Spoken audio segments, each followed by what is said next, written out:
खुदावंद यीशु मसीह के जलाली नाम में हम सब की सलामती हो। मत्ती की अंजील 21 बाब यरूशलेम में शाहाना दाखला। और जब वो यरूशलेम के नज़दीक पहुंचे और जैतून के पहाड़ पर बैत फिगे के पास आए तो यीशु ने दो शागिर्दों को ये कहकर भेजा कि अपने सामने के गांव में जाओ। वहां पहुंचते ही एक गदही बंधी हुई और उसके साथ बच्चा पाओगे। इन्हें खोल कर मेरे पास ले आओ। और अगर कोई तुमसे कुछ कहे तो कहना कि खुदावंद को इनकी जरूरत है।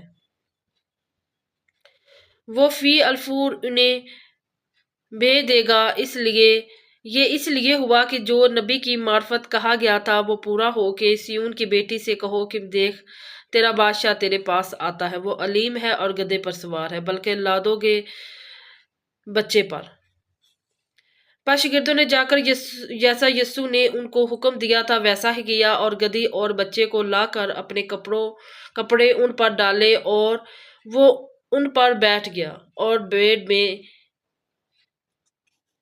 के अक्सर लोगों ने अपने कपड़े रास्ते में बिछाए और औरों ने दरख्तों से डालियां काट कर राह में फैलाई।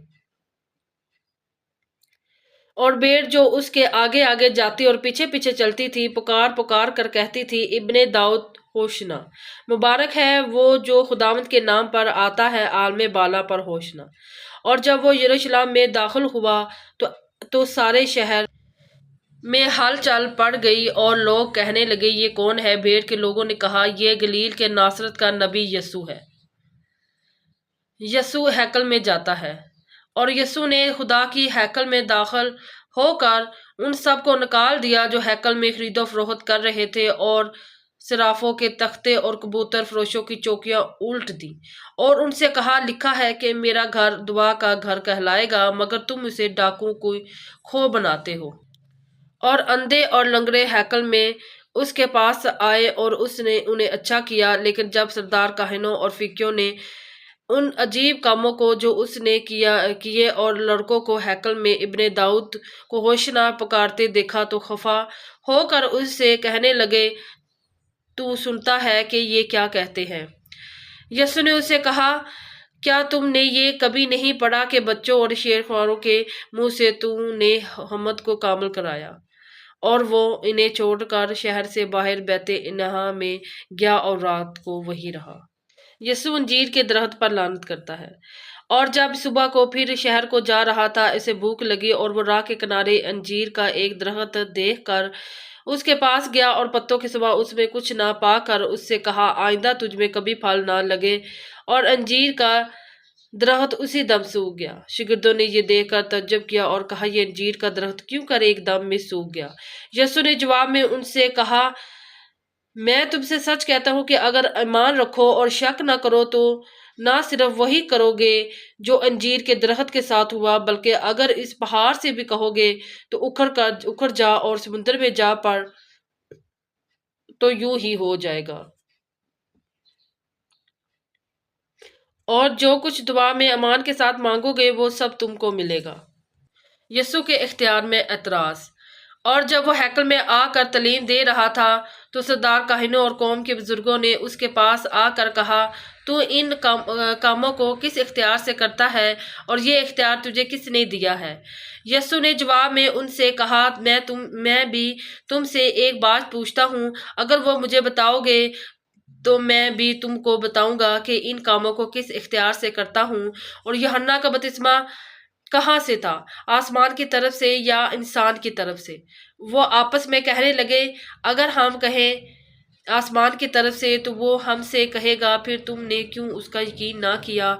और कहें इंसान की तरफ से तो हम अवाम से डरते हैं क्योंकि सब यूहन्ना को नबी जानते हैं। और बस उन्होंने जवाब में यीशु से कहा, हम नहीं जानते। उसने भी उनसे कहा, मैं भी तुमको नहीं बताता कि मैं इन बातों को किस इख्तियार से करता हूँ। दो बेटों की तमसील। तुम क्या समझते हो? एक आदमी के दो बेटे थे। उसने पहले के पास जाकर कहा, बेटा जा आज पाकिस्तान में काम कर। उसने जवाब में कहा, मैं नहीं जाऊंगा, मगर पीछे पछता कर गया। फिर दूसरे के पास जाकर उसने उसी तरह कहा। उसने जवाब दिया, अच्छा जनाब, मगर गया नहीं। ان دونوں میں سے کون اپنے باپ کی مرضی پر بجا لایا؟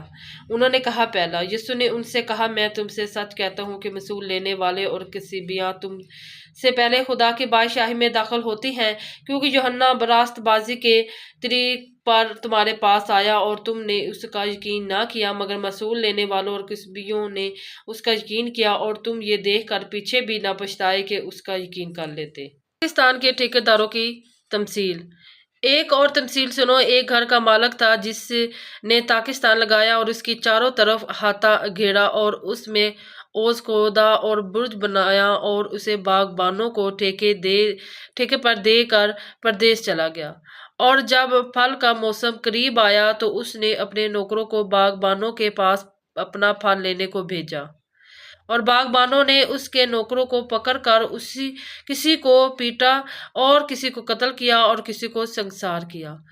پھر اس نے اور نوکروں کو بھیجا جو پہلوں سے زیادہ تھے، اور انہوں نے ان کے ساتھ بھی وہی سلوک کیا۔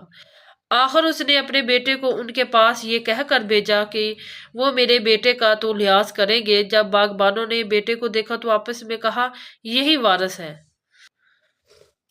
آؤ اسے قتل کر کے اس کے میراث پر قبضہ کر لے، اور اسے پکڑ کر تاکستان سے باہر نکالا اور قتل کر دیا۔ پس جب تاکستان کا مالک آئے گا تو ان باغبانوں کے ساتھ کیا کرے گا؟ انہوں نے اس سے کہا، ان بدکاروں کو بری طرح ہلاک کرے گا اور باغ کا ٹھیکہ دوسرے باغبانوں کو دے گا جو موسم پر اس کو پھل دے۔ یسوع نے ان سے کہا، کیا تم نے کتاب مقدس میں کبھی نہیں پڑھا کہ جس پتھر کو معماروں نے رد کیا وہی کونے کے سرے کا پتھر ہوگا؟ یہ خداوند کی طرف سے ہوا اور ہماری نظر میں عجیب ہے۔ اس لیے میں تم سے کہتا ہوں کہ خدا کی بادشاہی تم سے لے لی جائے گی، اور اس قوم کو جو اس کے پھل لائے دے دی جائے گی، اور جو اس پتھر پر گرے گا ٹکڑے ٹکڑے ہو جائے گا، لیکن جس پر وہ گرے گا اسے پیس ڈالے گا۔ اور جب سردار کاہنوں اور فریسیوں نے اس کی تمثیل سنی تو سمجھ گئے کہ ہمارے حق میں کہتا ہے، اور وہ اسے پکڑنے کی کوشش میں تھے، لیکن لوگوں سے ڈرتے تھے کیونکہ وہ اسے نبی جانتے تھے۔ کلام کے پڑھے اور سنے جانے پر خداوند کی برکت ہو، آمین۔